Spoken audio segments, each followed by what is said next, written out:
Hey guys, welcome to the Liberal Hive Mind, a channel solely focused on exposing the abundant hypocrisy of the left. Oh, it's been a while since we had an epic moment like this, but this man went off in the most epic of fashion. The last time we covered based conservative chads giving incredibly powerful speeches was during the height of the CRT debate, when fed up parents were showing up to school board meetings and city council meetings, unapologetically laying down the facts. And look, you guys know I don't like playing identity politics, but most of the time the men or women who hit the hardest, who have the most to say, and who knock it out of the park, I mean home run style, are black conservative men and women. And there's good reason, because they are pissed. They're pissed with the Democrat Party, the Democrat establishment that has let them down for generations. And so when you're speaking from the heart and when you're speaking the truth, it just hits that much harder. And this based conservative man, otherwise known as Mind of Jamal on YouTube, go show him some love at his YouTube channel, by the way. Well, this guy just gave a 2-minute speech at his city council meeting, and man, I'm telling you guys, it hit different. Let me show you guys what he said. Let's talk about what he said, because of course it's an important conversation to have. But before we get into any of it, make sure to leave a like, a comment, subscribe, and with that out of the way, let's roll the tape. Alright, so I don't think we need too much context here. Let's just give the man the floor. In Durham and all this shooting in Durham, and people actually sitting here considering telling you we don't need it. I'm from Rocky Mount, North Carolina, where you was originally talking about where it comes from. It doesn't work if you don't have a prosecutor who won't prosecute. Satana Doomberry has been an absolute disaster for Durham. People talking about Chicago, and they're talking about how it doesn't work in Chicago. Yeah, because they're not prosecuting people. If you're not going to prosecute people, it's not going to do any good. And please don't talk about equity and laws that are targeting black folk. No.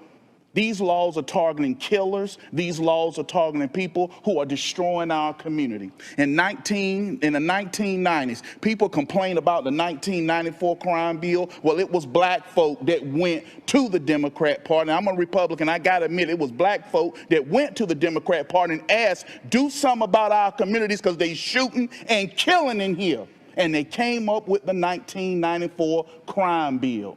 And it saved lives. You cannot sit here and save lives by just wishing it away, saying white supremacy is the problem, segregation is the problem. That's not the problem. We have a problem in the black community, and you need to address it. Black mayor, black police chief, black sheriff, black district attorney, and who are the ones laying on the street bleeding, dying, and getting shot?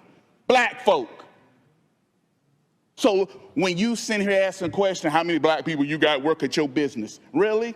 You had a school bus had to run off the road, and you said it's because of poverty. It's not poverty. It's a problem in the black community that you have to address.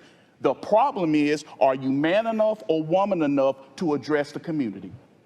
Oh, like I've been telling you guys, the Democrats have unleashed a beast that they are not ready for. They have taken advantage and they have taken for granted the black American vote for far too long, and more specifically the black male vote. We are reaching an inflection point, a turning point, where enough is enough, and that's exactly it. People have had enough. Folks, the 2020 summer of riots was the starting point, and what we are seeing now is the manifestation of a much larger political phenomenon, the black exodus of the Democrat Party, otherwise known as Blexit. I guess that's the black exit of the Democrat Party, but you guys get the point. And the last straw was the defund the police movement. And our friend here, I'm learning his name is, I believe, Janmod Lane. Hopefully I'm not butchering that name too badly, but he raises a very interesting point and makes a comparison to the 1990s, the 1994 crime bill. He says that nowadays the popular talking point is that that was a racist, discriminatory bill, but he states that that bill was spawned because of black voters, the black community experiencing a very similar spike in crime to the one we're seeing right now back in the early 90s. And of course the response and the reaction was, we need more policing. And honestly, how naive to think that things are different now. That now what the black community really wants is to defund the police and to let criminals run rampant, absolutely ravaging communities. What a farce. And look, what I think we're seeing now is the rise of the conservative black man. And trust me when I tell you, Democrats are mortified, petrified of this new emerging beast that is the patriotic black man. They are scared. And it's why they're so dismissive and disrespectful to that exact group of people. Notice how much vitriol and hate black conservative men deal with when they speak out against the Democrat Party. Actually, this is the perfect example. I found this video from this headline right over here. Here's more context to the story. We have a problem in the black community and you need to address it. Patriot goes off at North Carolina officials during city council meeting. City manager called him a jerk. You are dismissed. You are called crazy. You're called an Uncle Tom and various other slurs. And these people think it's morally justified. It's not. In fact, it's disgusting. This is what happens when you stand up against the failure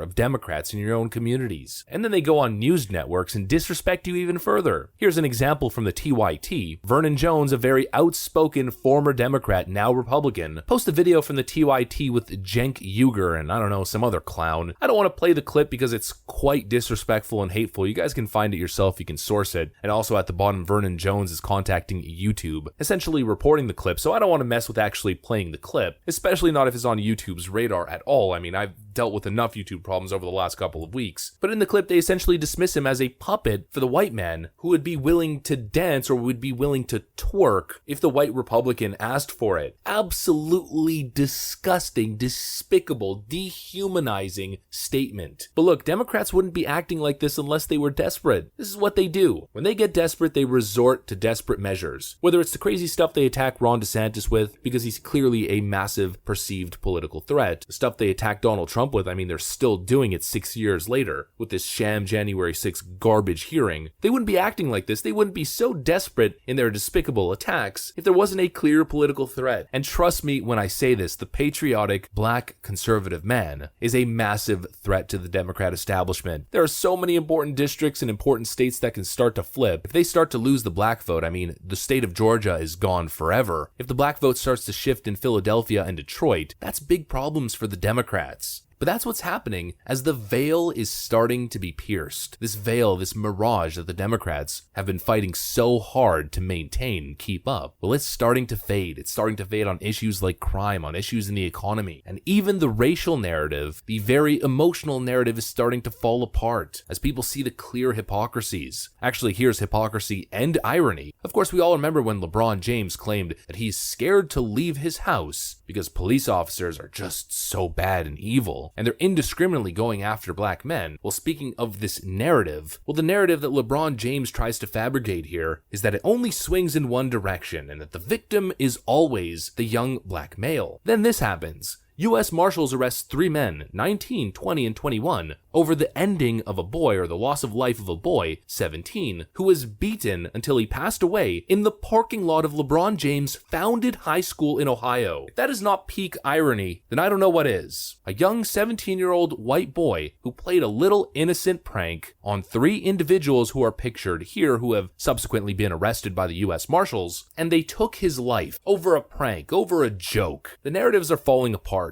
And Mr. Janmode Lane, the man from the initial clip in this video at the start of the video, is right when he says that there is a problem and that it must be addressed. What Mr. Janmode is doing is keeping it real. And I think as the Democrat veil starts to crumble and fall apart, starts to dissipate, as people realize that they're being emotionally manipulated and gaslighted by Democrats and the complicit media, I think we're going to see a political shift and ultimately a cultural shift. Although, of course, admittedly, these changes and these cultural shifts take time. But listen, folks, it's already started. I mean, just think about 2016 to 2020. I think exit polling data in 2016, the numbers might be off, but I'm just going off the top of my head here. You guys can correct me in the comment section if I'm wrong. But 2016 exit polling data, I think 9% of black men voted for Donald Trump, if I'm not mistaken. I don't think it was 9% of the black vote. Possibly it was. It was either the black vote or black men. And then in 2020, it shifted over to 12%. That's a big shift. If that's a trend that continues every election cycle, then we're talking about a whole lot of votes, and we are talking about a serious political shift that, trust me when I tell you, has the Democrats in absolute panic mode. Oh, and I double checked the numbers. It was actually just the black vote, not black men, and Donald Trump got 8% of the black vote against Hillary Clinton in 2016 and 12% in 2020, a 4% shift in 4 years. And that's also against Joe Biden, the man who for 8 years was the vice president to Barack Obama, the first black president in American history. It is a trend, folks. It's a phenomenon that keeps on growing, and it's because of strong, outspoken men like our friend John Mode Lane, otherwise known as Mind of Jamal, the black southerner, and in the end, it's just absolutely based. Go show some love to the Mind of Jamal on YouTube. I'm gonna get back to work. I want to thank you guys for watching, and I'll see you on the next one.